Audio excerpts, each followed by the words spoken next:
Great. So let me introduce you first of all, Jack. Thank you for being here and thank you for jumping in. So Jack, as Bill mentioned in our last session, he is both board member and founder of Open Source Seed Initiative and is a professor emeritus in the Department of Community and Environmental Sociology at the University of Wisconsin-Madison. His work has focused on the social impacts of biotechnology, the controversy over control of genetic resources, and the prospects for framing food sheds as an analytical basis for developing sustainable food systems. He's the author of First the Seed, the Political Economy of Plant Biotechnology from 1492 to 2000. And the focus of his talk and work will be on these possible applications of open source principles to plant breeding. So very excited to see that contextual US focus and how we can actually get this ball moving. So thank you so much, Jack, for being here, and take it away. Whoop. Are you able to share? I'm looking for it here. Should be that screen that is at the bottom of the Hopin. It should say you can share.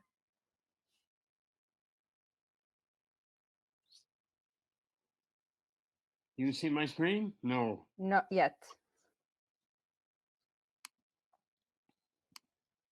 I gotta go back to where we are. Yeah, come back to the Hopin screen, and then you should see a little screen icon at the bottom next to the microphone. Yep.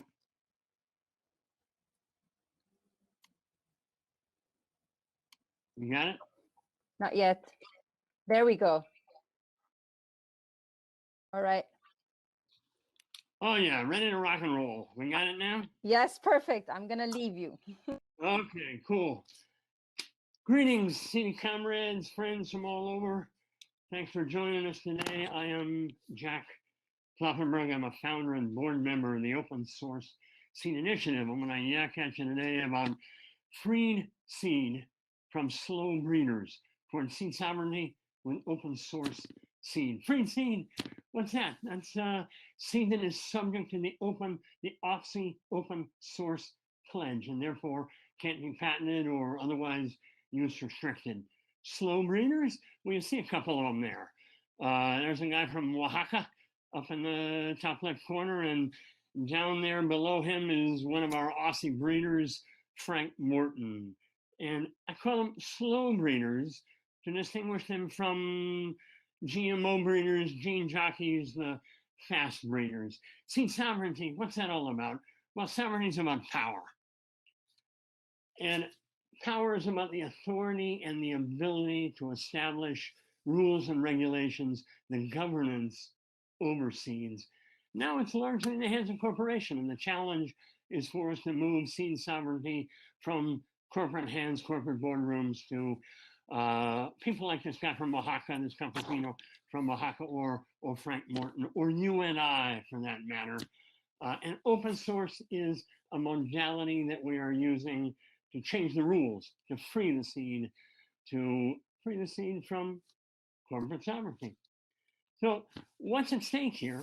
You guys know what's at stake. They're up in there's Bayer, Monsanto bought Bayer, and there's the guys shaking hands on the deal, and there in the lower left you see some seed from Monsanto, and you see over on the other hand, who's going to control the varieties in the future?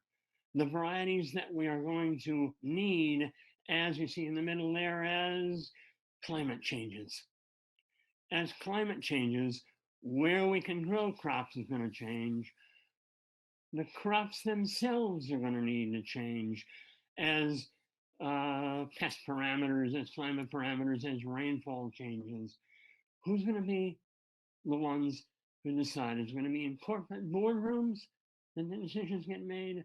Or is it going to be a wider set of people like you and I, or the guy from Oaxaca, who are going to breed the varieties of the future? Now, I just said something about breeding the varieties of the future. I'm sorry, Jack, but we're not seeing you move the slides ahead. So if you can click on it, maybe on the left side. You don't see it there? So we saw You see, we just saw the first slide. you got the second slide now? Not yet. I don't know why that would be because I have them. Oh, there we go. Here we go. Now we can see it. Well, you see the whole thing, or you just see part No, of we it? just see part of it because it's not in slideshow mode. You need to put it in slideshow mode. Ay, ay, ay, ay, ay.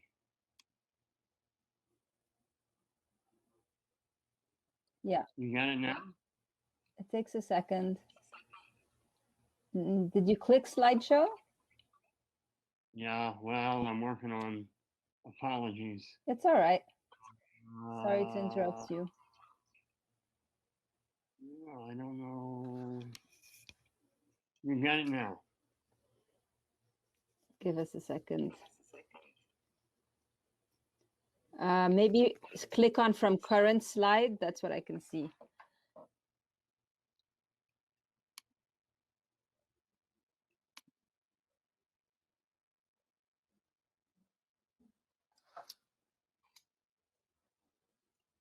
No, we don't have it yet.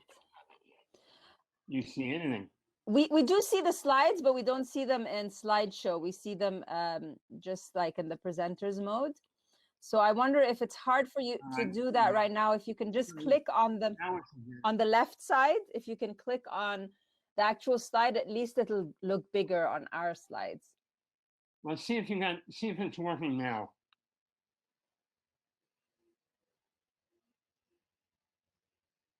No? Nope.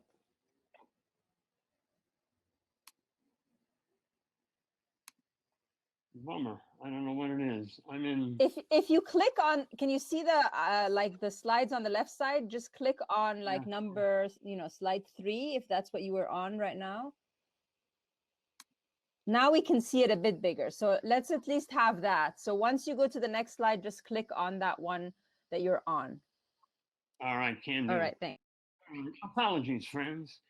But what we're talking about is breeding, which is a little different than we have been talking about. You've been talking about seed saving and seed keeping and heirlooms, rematriation, cultural discovery. I'm talking about something a little different than seed saving. I'm talking about breeding, the systematic and purposive recombination of plants and crop varieties and their subsequent selection to produce something that wasn't there before, a new variety, a new cultivar. This is essentially what farmers have been doing, as you see up there in the top left, or what Monsanto and DeKalb have been doing for a long time, or what our Aussie breeder Jonathan Sparrow has been doing to produce his new variety of Tuxana corn. Now, I will talk briefly about GMOs, and just to tell you that I'm opposed to GMOs, but it's not so much the tool itself that worries me, but who gets to use the tool and what gets done with the tool. And here I'm telling you what I mean by what's problematic about GMOs and who's using them. This is a television advertisement from Dow AgroSciences. Their new herbicide Enlist is they're designed for a new crop variety that they have. As you know, Roundup resistant varieties have engendered failure to they haven't stood up to the application of the herbicides, and so you get herbicide resistance. What they've done is simply add a new crop variety that's resistant not only to Roundup, but also to 2,4-D. This is the way that they advertise it on television to the farmers to whom they want to sell to. Enlist, the new herbicide and crop variety that's sold with it. Enlist means you won't have to change the way you farm. There's the problem. That the GMOs, the tool is used to design solutions for the existing unsustainable, chemical intensive, energy intensive agriculture that we now have, the monoculture that they want to keep in place. That's the problem. more herbicides. There's the health problem coming not so much from the crop varieties that we're going to be consuming. For the most part, GMOs are not used in the species that in the crop varieties that we consume. They're basically on four varieties, four species: cotton, canola, corn, and soybeans, which we consume sometimes, but the GMO fragments are not, for the most part, there. What we are concerned with more is the governance of seed, the seed sovereignty which remains with the corporations, with, as you see there, seed laws that criminalize farmers, not just the patent laws, not just the intellectual property rights laws, but a whole range of phytosanitary regulations and arrangements from bilateral, multilateral agreements, from the seed treaty, from the CBD, which prevent farmers from saving and replanting their seeds. So that whether you're a farmer in Nicaragua, as you see up on the top there, or a farmer in Iowa, you're confronting the gene giants, the Syngentas and the Monsantos, in a similar sort of way. And you're preventing from sharing, saving, replanting. Not only that, but people like Cheryl Duffy with her melon there, one of our Aussie breeders, is prevented from using the patented material for the generation of new varieties, as is our my colleague there from the University of Wisconsin, who is a carrot breeder. You can't save and replant. You can't do the research. You can't use it, a patented variety, a patented trait, in the production of the new varieties and cultivars that we need, not only to feed ourselves, to help each other feed each other, but to generate the new varieties that are going to be needed for responding to the challenges that we are finding from global climate change. So what do you do about this? A bunch of us got together in 2012 and, using the examples of the free software movement, but what can we do to keep seeds free from corporate power, from patenting? And we set up the Open Source Seed Initiative, which is essentially a copyleft movement applied to seeds, in which we use, instead of a license, we use a pledge, which there you see on the left, which says this: you have the freedom. It's all about freedom. We call it freed seeds, not free seeds, freed seeds with a D on the end. You have the freedom to use these Aussie pledge seeds in any way you choose. In return, you pledge not to restrict others' use of these seeds or their derivatives. And that's really important, because that's the viral component. Anything that gets done with these seeds, any derivative of these seeds, any progeny of these seeds, any new use of these seeds in seed breeding is also freed. Not to restrict others' use of these seeds or their derivatives by patents or other means, and to include this pledge with any transfer of these seeds or their derivatives. And you see the application of this pledge there on the right-hand side: beefy, resilient Grex dry bean. There it is, identified as an Aussie pledge variety. There's the Aussie trademark, and down at the bottom is the Aussie pledge. What this does is create a pool of freed germplasm. Monsanto looks at this and says, well, I'd like to breed with that beefy, resilient Grex dry bean. But to do that for their own beans, they would have to agree to the Aussie pledge, which they will not do. Freed seed creates a new pool of material that is accessible to anyone who agrees to share, but is inaccessible to those who would patent or otherwise use restrict. On this basis, why would anybody do this? We have 48 here in this country, in the United States, Aussie freelance breeders, including Frank Morton up there on the left, and Carol Deppy, and Andrew Still, and Beth Rogershek, and Don Tipping, who you're going to hear from later today, and Paige, who agree that they would like to keep their materials, their new varieties, their new cultivars freed for use by anyone, as long as anyone who's going to get a hold of them agrees themselves not to use restricted material. These breeders agree to release their new variety with an agreement with Aussie that says we will only release this material with the Aussie pledge. On that basis, we have over 450 Aussie pledged freed varieties. From there, you see you want beefy beans, tasting beans. There's the beefy resilient Grex from Carol Deppy. There next to it is a dazzling blue kale, dazzling blue lacinato kale. Next to that is outrageous red lettuce variety. A whole range of tasty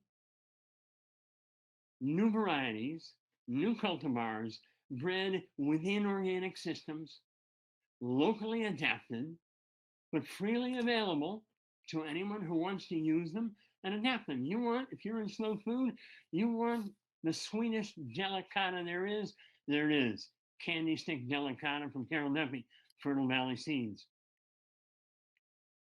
These materials, these cultivars, are sold by 71 Aussie seed company partners who agree to sell at least one, as many as Frank Morton's Wild Garden Seed, every one of his varieties that he has bred is Aussie pledged. You can get them from these companies. You won't recognize the names of most of them because they're under the radar. Frequently, our Aussie breeders have their own seed company. Some of them are larger. You see High Mowing there. You see Fedco Seeds. But there are 71 that you can obtain Aussie seeds from. Now, I've been talking mostly about Aussie in the United States, and you see Don Tipping there, one of our breeders, and his own Siskiyou seed company. But as I was saying before, whether you're in Africa, whether you're in Kenya, whether you're in India, whether you're in Germany, you're confronting global seed governance, corporate seed sovereignty in similar sorts of ways. And the solution of an open economy, of a sharing economy, of open source seeds is appealing globally, even though you confront things in a slightly different legal conditions, agroecological conditions, organic conditions. But people all over the world saying, as Shalini Bhutani says in India in the middle there, in a meeting we had there, open up to open source seeds, open up to the solutions, open up to creating our own space into which we invite anyone to participate, to share, but from which we exclude those who will not share. On that basis, we've created a global coalition of open source seed initiatives. You can find us on the web. We have a sister organization in Germany, Argentina, BioLeft, the Center for Sustainable Agriculture in India, Masipag in the Philippines, Rete Semi-Rurali in Italy, the Seed Savers Exchange, Seed Savers Network in Kenya. What can you do to work for seed freedom? Well, the first thing you're going to do is vote. The most fundamental thing we can do to change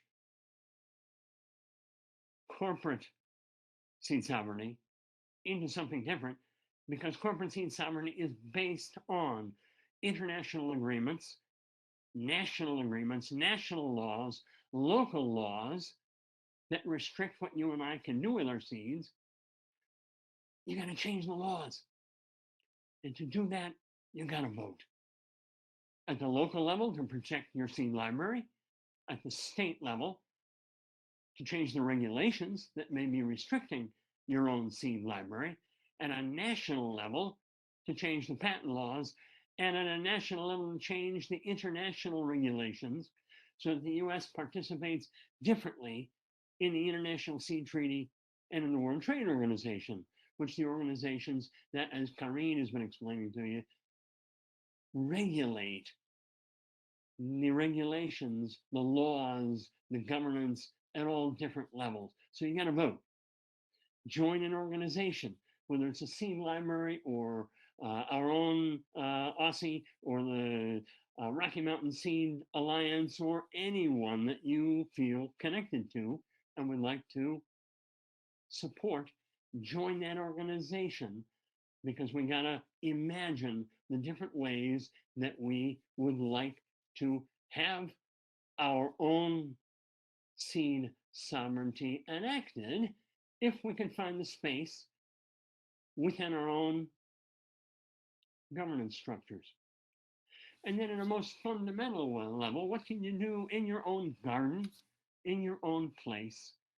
Buy Aussie pledge seeds that you have the freedom to save, to replant, to breed with, to modify, to share, to do whatever you would like to with, and which are themselves tasty, delicious, locally adapted, bred in an organic system, unlike most organic seeds for that matter. Try all those things. Come see us at www.ossseeds.org. Thanks for listening. Thank you so much, Jack. This was so... Is that it? All right. Apologies for the inadequate. Not at all. This was so inspirational, and the model is fantastic. This idea of open source concept, and that you're working with all these other seed companies, and the pledge is such a beautiful, well-written pledge. Yeah, and yeah, I love that you're emphasizing the derivatives. You know, that's usually the catch, right? The derivatives. I'll bet it was Firefox. I want an open source exactly system. From right. Okay, so I'm gonna ask you to leave just for a few minutes because actually Francesco is not here. So I'm going to be doing a little bit of a presentation instead of Francesco. Unfortunately, Francesco is in the hospital with his father for an emergency that just took place. And so I'm just going to give a really very, very brief kind of like introduction of what he was going to talk about, not in details, but I wanted to try and give a little bit of the slow food perspective. And so what I'm going to do is I'm going to first share with you a video that I hope you can see that is from the Slow Food International website. And then I'm going to go through just some of the key highlights of the position paper that Slow Food International wrote a few years back. So here's me sharing the screen. Can people see the video? Did you know that all your food is born from a seed? Seeds at the beginning of the food chain. Okay. Salad, apples, bread, pasta, and even meat, because animals feed on plants, all begin with a single seed. Seeds are wealth. Just like language, they are the expression of a culture, of the knowledge of generations, and of constant adaptation to local areas. They are the result of 10,000 years of agricultural history.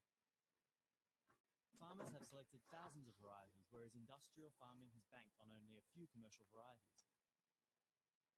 We have lost 3/4 of our agricultural biodiversity over the last 70 years as a result. In just 1 century, more than 250,000 plant varieties have become extinct.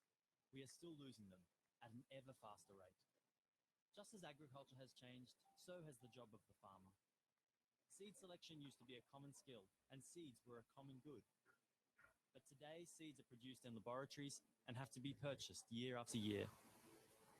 Today, 4 multinationals control 63% of the seed market. They are the same companies that own GMO patents and manage over 70% of the chemical fertilizer and pesticide market. They are the true lords of food. Things must change, and they can. Slow Food is working to save biodiversity and rural skills by fighting monocultures, patents on nature, and the chemicals that are poisoning the planet. Do you realize that you too can do a lot to help? Grow your own food, plant a garden. Opt for diversity, grow different species and varieties. Monotony is an enemy of the garden, the table, and our health. Prepare compost with kitchen leftovers and don't use chemical fertilizers. Many insects are useful for your garden and for the planet. Honeybees, bumblebees, butterflies, ladybirds. Protect them, don't use pesticides.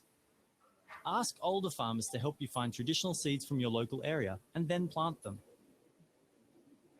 Beware of commercial codes. F1 and F2 refer to hybrid seeds, usually produced by a few multinationals. Put the best seeds away for the season to come. When you're shopping for food, don't make do with any old apple. Seek out heirloom varieties from your local area. All around the world, Slow Food is fighting for good, clean, and fair food for all. Join us. All right. I hope you all were able to see that. I'm going to put the link in the chat. Hopefully this works. And then the last thing I wanted to talk about is I'm also still sharing the screen. I think you can all see it. So based on the fact that Slow Food is anti-GMOs, a position paper was written a few years back that kind of identifies why and what the position is against GMOs. And so they've identified the various ideas. So we talked about already quite a few times about biodiversity, which is that GMOs kind of kill the biodiversity that exists in a place, the traditional knowledge. And then it also, as Anna Mena was explaining to us, creates toxicity on the land, because you have to, grow them in collaboration with chemical herbicides and pesticides. It reinforces corporate control over products that have essentially been indigenous traditional seeds that belong to all people, and now they're in the hands of a number of companies, the Monsantos, Bayer, Syngenta, DuPont, and Dow. And they threaten specifically small-scale farmers around the world. And as we've heard from several people today, these are the growers that essentially feed the majority of the world, especially in the developing world and around Africa and Latin America. And so these multinationals threaten their livelihoods and the kind of work that they're trying to do, because they fall into that space where they lose their own ability to grow their own crops. And also one of the big things, and this is one of the things that Slow Food really fights against, is the food culture, the whole food way that comes with producing food. So not just having the different varieties of foods, but the way the things are cooked, the flavors, the traditions, the ceremonies that come with it, all of this gets lost. And then there's now a lot of, up until recently, we did not have a lot of scientific studies on the health benefits, because this has been pushed aside from the multinationals. But there are recent studies that are showing that animals fed with GMOs containing feed can develop health problems. And so there's now new data that is also relating it to the health aspect. And also, if we relate GM crops with the ecosystem that they're part of, which is you need to use chemicals and pesticides, we know that glyphosates, for example, have harmful impacts on our health. And then the last thing that they talk about in this position paper is that argument of fighting hunger, that GMOs will come and feed the world because their productivity is going to be higher and so forth, is a false reality, because the GMO crops have come in, they have not solved the food crisis in any way. In the opposite, they've destroyed actual ecosystems of food and fought against local food security that exists around the globe. So If you want to get into more depth, here is the link of the full paper. I apologize, Francesco hasn't been able to come in, but I hope this kind of gave a bit of an idea of where slow food fits onto this. Oh, thanks, Anne, Anna, for putting the position paper. I will actually now would like to invite our speakers back in. I hope, Anna, and Mena, that you are able to reconnect with us. It would be really nice to ask you a few questions, actually.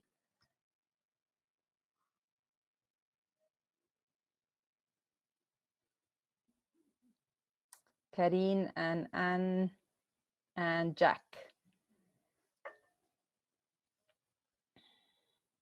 There we go.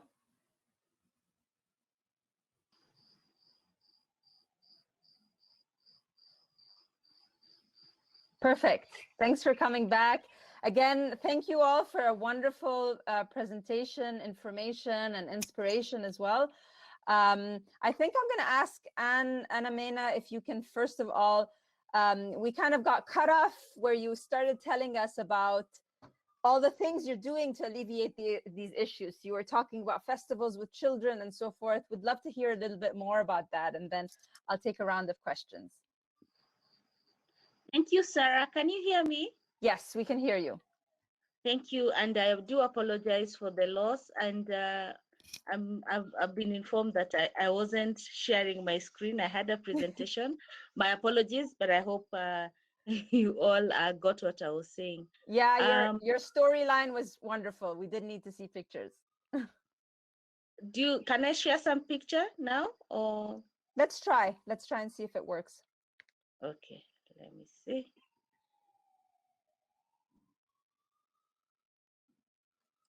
So then, should we leave, Sarah? No. Okay. Can you see? No, we cannot. Okay. Yeah, we might just need to just use your voice only. I think the connection might be weak. Okay, then.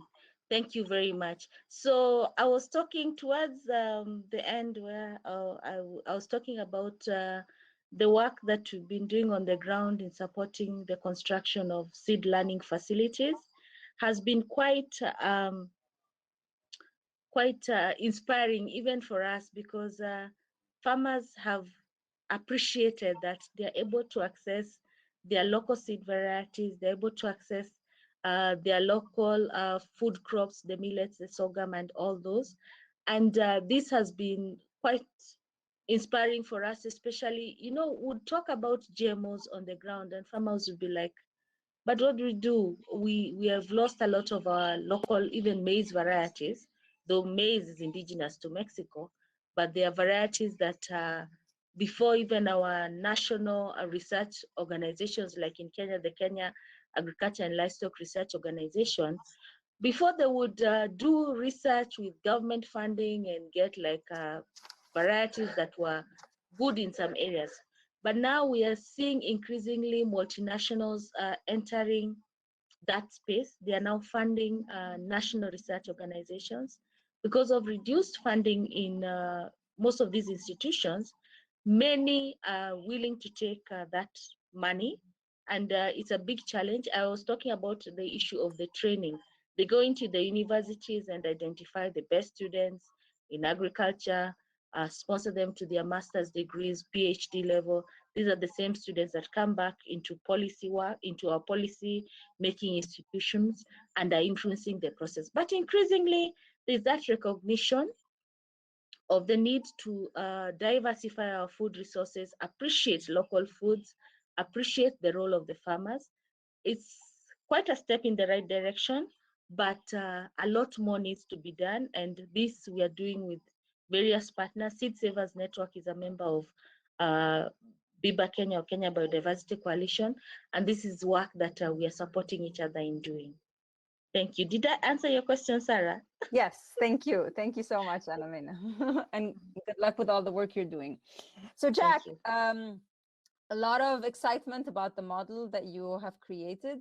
So there's one question here. How can the Aussie agreements be enforced? It seems like large corporate pirates would have the financial resource to fend off any attempts to enforce if they steal these.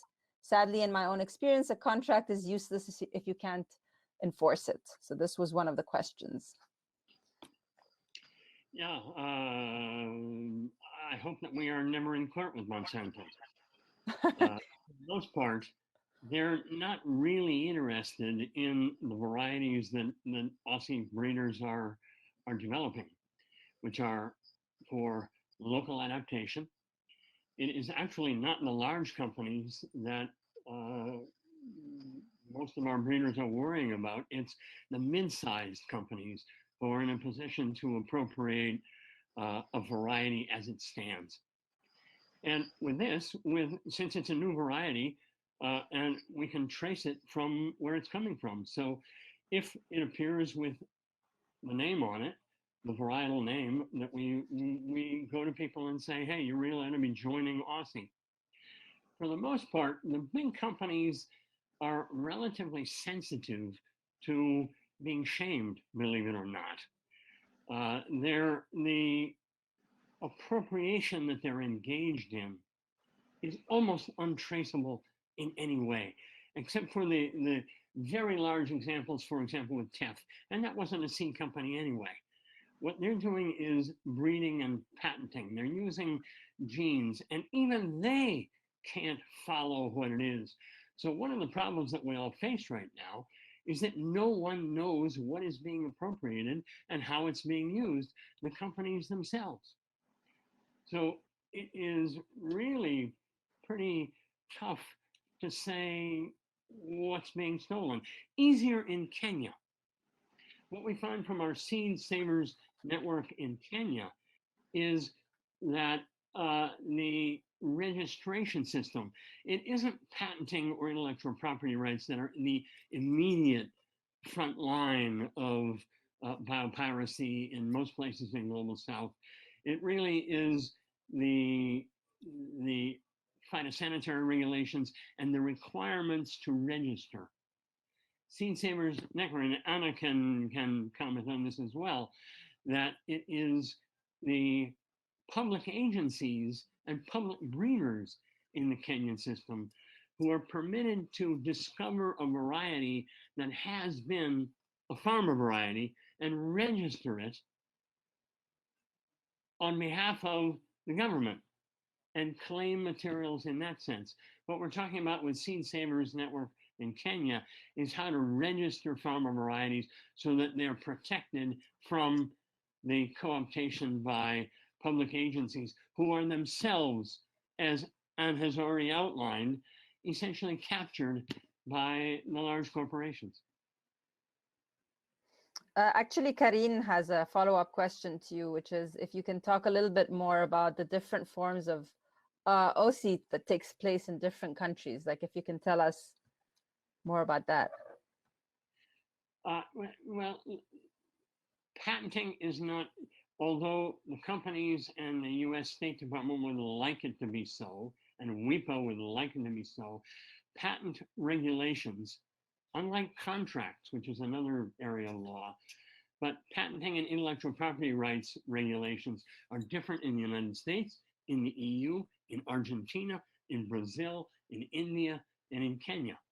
There isn't the homogenization that has taken place that you would see with UPOV 91, which is not patenting, which is a sort of patent light.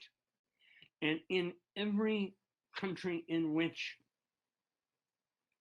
open source is of interest, whether it's Argentina or whether it's India or whether it's the United States, you find different laws and regulations.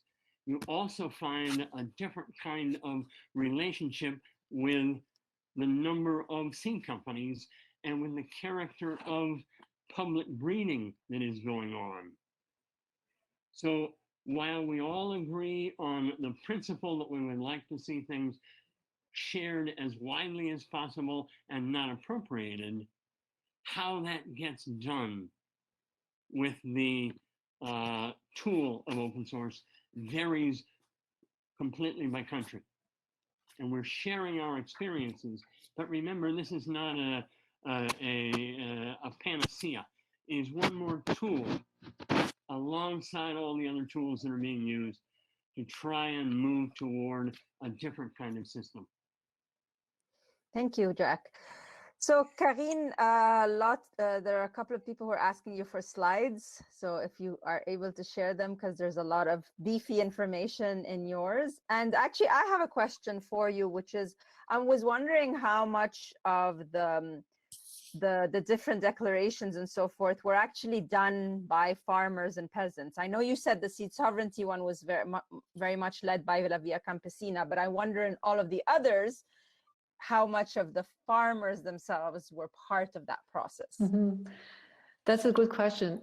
The FAO treaty, plant treaty, sorry, very little participation from farmers' organization who were not as well organized in the 1980s as they are today. But these negotiations it was a small group of activists, so people like Pat Mooney who were really involved at the FAO, but it was a very small group. So that really changed in the 1990s. The UPAV convention, there's no farmers' participation whatsoever. It really is an industry group. Actually, there's one coalition of NGOs so there are about 6 or 7 NGOs from the Global North and the Global South, who was created to become a civil society watchdog of the UPAV. And it was really, really difficult for them to succeed and obtain, they have observer status. So they're called, I'll put it in the chat, they're called APPBES. So they're inside, they accompany the work of UPAV. So they've played an important role in terms of knowing what's happening at the UPAV. Let me put the name here. And then the Declaration of the Right of Peasants, that was farmers led. It was an initiative of La Via Campesina. They came up with a draft declaration early on in the process, and then a lot of other organizations joined and participated in the negotiations. So that's something that's really unique, or that really stands out about this declaration, is that farmers' organization and indigenous organizations were really, really involved in the negotiations at the United Nations. Yeah. So. Great, thank you. So Anamena, I have a comment actually, but I'm going to add a question to it. So Charlie says that nutritional transitions are happening throughout the globe due to the loss of diversity in diets and creating these diseases you were talking about, like diabetes and so forth, diseases of industrialization, as you say. I'm wondering how you are directly combating that in your work in Kenya and in East Africa in general. Thank you, Sarah. When working, most of the groups we work with are women groups on the ground. We don't go into the community and start forming new groups. We work with what is existing. And a lot of these groups are maybe what you call table banking, women who meet once a week to do savings and maybe get some advice on agriculture. The savings are very important in getting their children to school, doing small business and all that.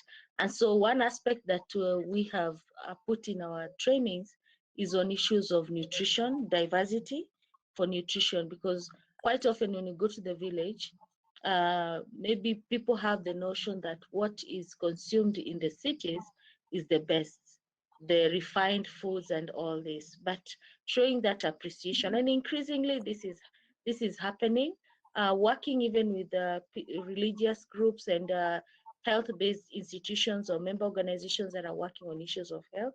That has really helped us in getting the message out there, because you're even finding the lifestyle diseases even in the village level because of also poverty. With poverty, you know, that most of the relief organizations will not give diversity. They will give, for example, maize, or maybe they can give cooking oil, maize, rice, beans, not so much diversity. And so communities are even beginning to realize the importance of the diversification. There is a question that Jack asked about the issue of appropriation of farmer seeds. And one of the challenges that farmers struggle with, we've had discussions with groups where farmers say that The researchers came here, they did their PhD, they left.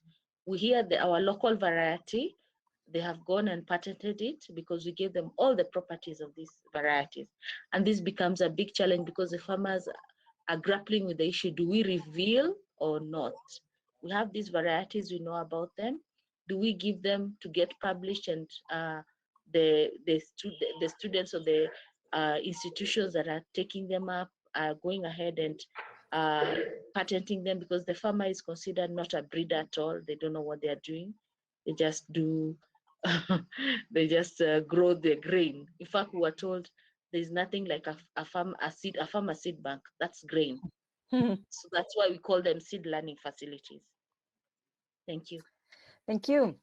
So I'm going to ask a question, and whoever feels like they want to answer it by Julian. Can you talk about the nuances and considerations of gardening slash homesteading versus farming? It can be quite a radical act of freedom. Farmers barely eat anything they grow in the US anymore, but not everyone can or should grow their food. I wonder what a better ratio of growers in the world population would look like. So gardening, homesteaded versus farming, and the fact that farmers are not eating their food. I don't think it's just in the US. I think this is becoming a global issue. I wonder who would like to answer that. Well, that's the commercialization and industrialization model. Yeah. And Aussie is doing, and we didn't create anything. We pulled people together who were already in place, which is to say that there is a fairly wide set of people in the United States, small, but all over in most states, who are interested in, back to the land, growing their own food to the extent that they can, a growing interest in good food. That's what slow food is all about. There are associated with that a range of alternative farm models like community-supported agriculture, organic agriculture, biodynamic agriculture. There are breeders, and I failed to really point out that these breeders within Aussie are not institutionalized breeders. They're not in the university.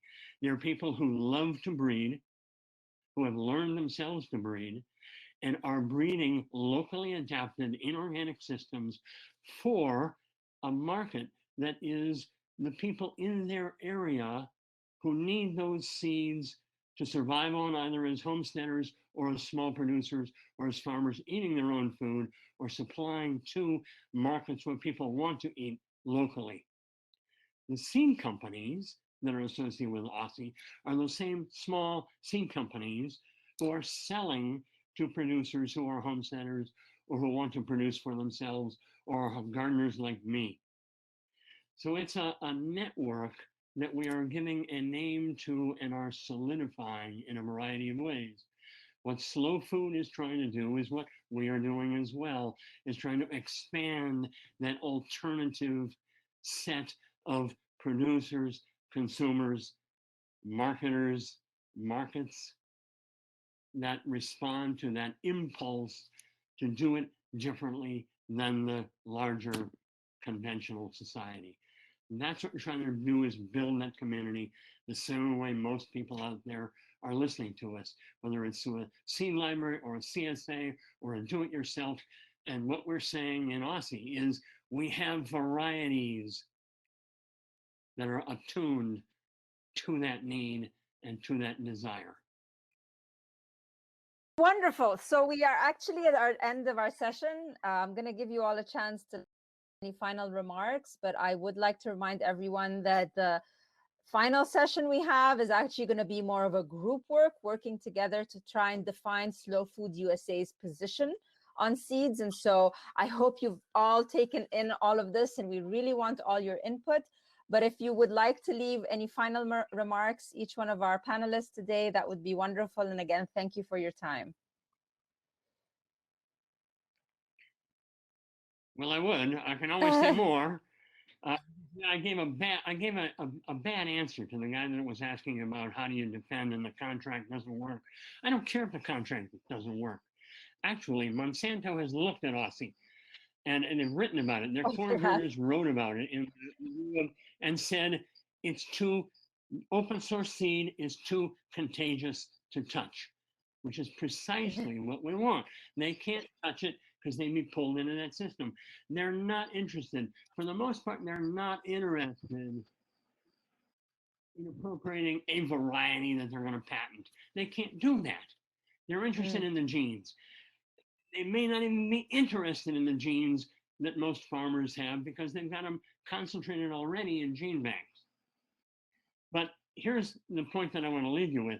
I don't care if we can defend it or not. Aussie and the open source pledge isn't about defending a property right. It's about spreading and promulgating the idea that there's another way to think, another worldview that's possible. Wonderful. Thank you, Jack. Karine? No, I just want to say thank you. It was very inspiring at the whole of the conference, and a nice change from academic conference. I have to say. I agree with you. Yeah. So, thank you to everyone. Anna Maynard, final words Thank before you very you fall much asleep. to everyone. Yes, it's past midnight in Nairobi.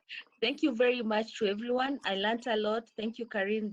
Thank you, Jack and Sarah, and all the organizers. I think there's a lot we can learn from the West, the North, and the South. That's Americas and us in Africa. And we hope to work more together in supporting farmer-managed seed systems and learning from what's happening in all over the world. Thank you. Thank you so Have much. a good day.